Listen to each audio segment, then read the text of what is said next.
Presiden Filipina Ferdinand Marcos Jr. pada Rabu, 20 November 2024, menyebut, Mary Jane akan kembali ke Filipina. Mary Jane F. Veloso adalah perempuan warga negara Filipina yang dijatuhi hukuman mati di Indonesia atas tuduhan narkoba.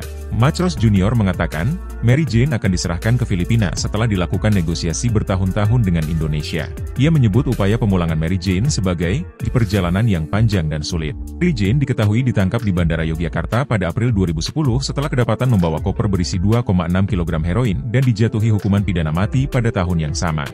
Ia kemudian mendapatkan penangguhan hukuman dari regu tembak pada menit-menit terakhir pada 2015, setelah seorang perempuan yang dicurigai merekrutnya ditangkap di Filipina. Setelah lebih dari 1 dekade melakukan diplomasi dan konsultasi dengan pemerintah Indonesia, kami berhasil menunda eksekusi matinya.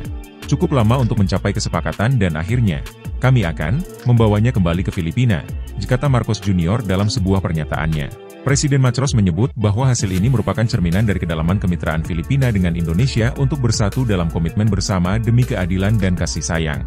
Presiden Marcos Jr. juga menyampaikan rasa terima kasihnya kepada Indonesia dan Presiden Prabowo Subianto. Terima kasih, Indonesia.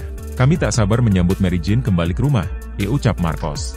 Sementara itu, Eduardo Jose de Vega, Wakil Menteri Luar Negeri untuk Migrasi Filipina, mengatakan bahwa pihaknya masih menunggu keputusan resmi dari Indonesia terkait teknis pemindahan ini. Pemerintah Indonesia menyatakan bahwa setelah pemindahan, semua keputusan terkait rehabilitasi, remisi, atau pembebasan sepenuhnya akan menjadi wewenang pemerintah Filipina. Meski Veloso akan menjalani hukuman di Filipina, ia dipastikan terbebas dari ancaman hukuman mati, mengingat Filipina tidak menerapkan hukuman tersebut. Sebelumnya, pemerintah Indonesia melalui Menteri Koordinator Bidang Hukum, HAM, Imigrasi dan Pemasyarakatan, Menko Kumham Imipas, Yusril Iza Mahendra, menyatakan telah mempertimbangkan opsi transfer of prisoner atau pemindahan narapidana untuk narapidana asing, dalam hal ini narapidana kasus narkotika Mary Jane F. Veloso.